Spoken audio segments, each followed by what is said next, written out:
नमस्कार दोस्तों, स्वागत है आप सभी का आपके अपने YouTube चैनल लर्निंग मातृभाषा हिंदी में। दोस्तों, हम इस चैनल के माध्यम से पढ़ रहे हैं हिंदी व्याकरण और हिंदी व्याकरण के अंतर्गत जो हमारा टॉपिक चला हुआ है दोस्तों, वह टॉपिक क्या है? वह है रस। तो रस जो है हमने पिछली वीडियो में स्टार्ट कर दिए थे। पिछले दो वीडियो हम बना चुके हैं रस पर। उन वीडियो के माध्यम से हमने पढ़ा क्या है कि रस या काव्य के जो प्रमुख अवयव है वो कौन कौन से हैं। जैसे छंद हो गए, अलंकार हो गए, उसी प्रकार से जो है रस भी जो है काव्य का प्रमुख अवयव माना जाता है। इसको जो है काव्य की आत्मा भी कहा जाता है। ये सब चर्चा हमने जो है पिछली वीडियोस में की। हमने पढ़ा जो है रस को समझने के लिए हमें चार चीजों की आवश्यकता होनी चाहिए। सबसे पहला आता है हमारे पास स्थायी भाव, दूसरा है हमारे पास अनुभाव, विभाव और संचारी भाव। तो ये स्थायी भाव से लेकर संचारी भाव तक ये हम पिछली दो वीडियो में दोस्तों पढ़ चुके हैं। और यदि आप पहली बार आज हमारा ये वीडियो देख रहे हैं तो आप प्लीज जो है डिस्क्रिप्शन बॉक्स में जाए, वहां पर आपको पिछली दोनों वीडियो का जो है लिंक मिल जाएगा। वहां से आप जो है पिछला जो हमारा विषय है वो आप समझ सकते हैं। तो चलिए दोस्तों, आज हम शुरू करने जा रहे हैं रस। पहला रस कौन सा है उसके बारे में हम बात करेंगे। रस तथा उनके उदाहरण। रस तथा उनके उदाहरणों के बारे में बात करेंगे। रस तथा उनके उदाहरण स्टेप बाय स्टेप हम लेकर के चलेंगे।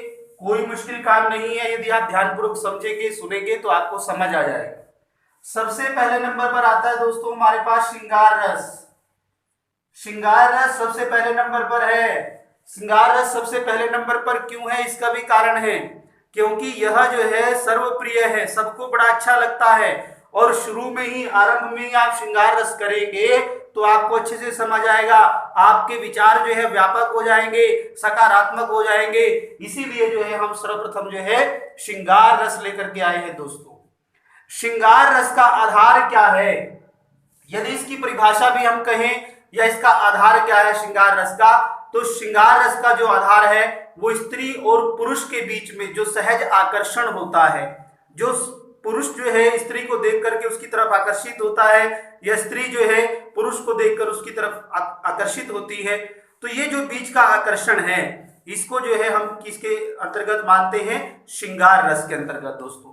तो इसको हम मान सकते हैं कि इसका जो प्रमुख आधार क्या है? इसका जो प्रमुख आधार है वह क्या है?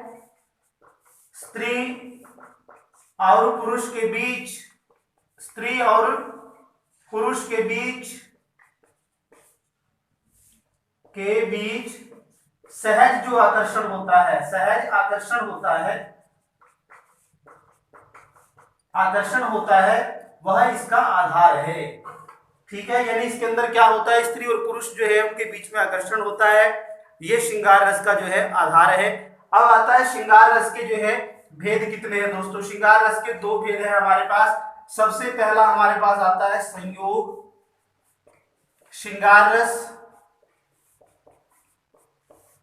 दूसरे नंबर पर आता है हमारा, इसका अपोजिट हो जाएगा वियोग। संयोग का अपोजिट क्या हो जाएगा? विलोम क्या हो जाएगा? वियोग श्रृंगार रस। तो ये हमारे पास क्या हो जाएगा दोस्तों? दो भेद हो जाते हैं हमारे पास श्रृंगार रस के। एक संयोग पक्ष है, दूसरा वियोग पक्ष है। इसको हम संयोग श्रृंगार रस के नाम से, इसको वियोग श्रृंगार रस के नाम से जो है समझ सकते हैं। अब संयोग में क्या होता है? संयोग का मतलब होता है मिलना और वियोग का मतलब होता है बिछुड़ना। इसको आप जो है इस प्रकार से जो है स्पष्टता से समझ सकते हैं कि संयोग का मतलब जुड़ना या मिलना और वियोग का मतलब होता है अलग अलग होना। जब स्त्री और पुरुष मिल रहे होते हैं, नायक और नायिका जब मिल रहे हैं, आपस में उनका मिलन हो रहा है, तो वो श्रृंगार का संयोग पक्ष है। और जहां पर क्या होता है, नायक और नायिका एक दूसरे से बिछड़ रहे हो, प्रेमी और प्रेमिका एक दूसरे से बिछड़ रहे हो, तो वहां पर जो है श्रृंगार रस का वियोग पक्ष होता है दोस्तों। अब आता है श्रृंगार रस का जो स्थायी भाव है। श्रृंगार रस का जो स्थायी भाव है वो कौन सा है? स्थायी भाव क्या होता है? इसमें किस भाव की प्रधानता रहती है? रति की प्रधानता रहती है दोस्तों। किसकी प्रधानता रहती है? रति की। रति को हम समझ सकते हैं प्रेम। रति का मतलब क्या है? प्रेम, यानी प्रेम की प्रधानता रहती है। प्रेम के वशीभूत होकर के जो मिलते हैं और उसी के कारण जो है बिछुड़ना भी हो सकता है। तो दो पक्ष जो है श्रृंगार रस में रखे गए हैं। स्थायी भाव इसका क्या रहता है, रति। अब इसमें क्या होता है, पति पत्नी या जो नायक नायिका का जो प्रेम है उसकी हम बात करते हैं, या पति पत्नी के बीच में जो प्रेम है, नायक नायिका के बीच में जो प्रेम है, प्रेमी और प्रेमिका के बीच में जो प्रेम है, उसको रति कह करके संबोधित किया जाता है। ठीक है दोस्तों, तो अब इसमें क्या रहता है, इसमें हम बात कर सकते हैं सर्वप्रथम जो है इसके विभाग कौन कौन से हैं। स्थायी भाव का हमें पता चल गया, स्थायी भाव क्या है, इसका रति है, प्रेम है। अब इसका विभाग क्या है, विभाग में हमारे पास क्या जाएगा, दो भेद होते हैं विभाग के, मैंने आपको दो भेद बताए थे, एक होता है आलंबन, दूसरा होता है उद्दीपन। आपको याद आ गया होगा जिन विद्यार्थियों ने पिछली वीडियो देखी थी। यानी इसमें क्या रहेगा, पहले नंबर पर हमारे पास आ जाएगा आलंबन। आलंबन का मतलब क्या है, अर्थात संबल, सहारा, जिसके सहारे से, जिस व्यक्ति के, जिस वस्तु के कारण जो है ये प्रेम का भाव सहृदय के हृदय में उत्पन्न हुआ है, पैदा हुआ है, उसको हम ये कहते हैं। जैसे प्रियजन या आलंबन कौन है, प्रियजन है, नायक है, नायिका है, पति है, पत्नी है, तो ये कौन हो गए, आलंबन हो गए। प्रेमी है, प्रेमिका है, ये कौन हो जाएंगे, आलंबन हो जाएंगे। नेक्स्ट दूसरे नंबर पर क्या हो जाएगा, दूसरे नंबर पर आ जाएगा हमारे पास विभाग का दूसरा भेद, उद्दीपन। उद्दीपन का मतलब होता है जो भाव आपका जागृत हो गया, जो सुप्तावस्था में था वो जागृत अवस्था में आ गया है, लेकिन अब वो भड़क गया है, उद्दीप्त हो गया है। उसका क्या कारण है, जैसे बादल की घटाएं आना, उससे क्या हो जाएगा, मिलने की जो तड़प है या वो बढ़ जाएगी, तीव्र हो जाएगी। ठीक है, इसी प्रकार से जो है कोयल का बोलना,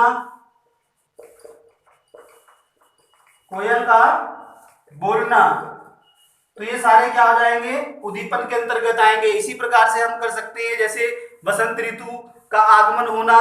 संचारी भाव में क्या हो जाएगा, निराशा है, आवेग है, दीनता है, जड़ता है, मोह है, गर्व है, अनेक प्रकार के जो है संचारी भाव जो है जो रस को तीव्र कर स्वयं नष्ट हो जाते हैं। संचारी भावों के बारे में भी आपको बताया था। नेक्स्ट दूसरे नंबर पर आता है हमारे पास इसका वियोग श्रृंगार रस। दूसरे नंबर पर कौन सा आता है दोस्तों, वियोग श्रृंगार रस। अब इसमें क्या रहता है, इसमें भी बात वही रहेगी, स्थायी भाव वही रति का रहेगा, विभाग भी रहेगा, आलंबन भी रहेगा, उद्दीपन भी रहेगा, संचारी भाव भी रहेगा, लेकिन सारा कुछ इसका अपोजिट हो जाएगा। जो चीजें पहले क्या थी, सुख देने वाली थी, वो वियोग में आकर के जो है दुख देने वाली हो जाती है। कोयल का बोलना पहले सुखदायक था, अब कोयल का बोलना दुखदायक हो जाएगा। पहले मेघों का, घटाओं का आना जो है सुखदायक था संयोग पक्ष में, वियोग पक्ष में वह जो दुखदायी हो जाएगा, क्योंकि जो है नायक से दूर है, नायक नायिका से दूर है। तो ऐसी स्थिति में जो है वो उस प्रेम के भाव को जो है, और उस प्रेम के भाव के वशीभूत होकर के और ज्यादा दुखी होते हैं। तो ये वियोग श्रृंगार रस के अंतर्गत आता है। जब नायिका नायिका बिछुड़ जाए तब वियोग श्रृंगार होता है। ठीक है, इसमें क्या होता है, जब नायक और नायिका जो है बिछुड़ जाते हैं, नायक नायिका अलग हो जाते हैं, बिछुड़ जाते हैं या अलग हो जाते हैं, तो ये कौन सा आ जाएगा, वियोग श्रृंगार रस। आपने देखा होगा जब नायक नायिका जो है, यानी हीरोइन, नायक और नायिका जब आपस में मिलते हैं तो गाने गाते हैं, हवा बह रही है, बगीचों में घूमते हैं, तो बड़ा आनंद देने वाला होता है। तो वो क्या रहता है, वो श्रृंगार रस का संयोग पक्ष है।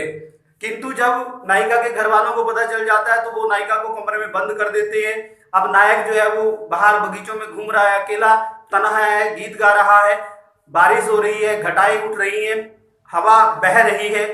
उधर जो नायिका है वह कमरे में बंद है, वह भी वहां पर जो है शोकाकुल है। तो ये जो परिस्थिति है ये किसकी है, वियोग श्रृंगार रस की परिस्थिति है। ये किसके अंतर्गत आएगा दोस्तों, वियोग श्रृंगार रस के अंतर्गत आएगा। ठीक है दोस्तों, चलिए अब हम उदाहरण देख लेते हैं। पहले हम देखेंगे संयोग श्रृंगार रस का एक उदाहरण देखेंगे। जैसे इसने कहा बतरस लालच लाल की, उदाहरण देखिए, बतरस लालच लाल की,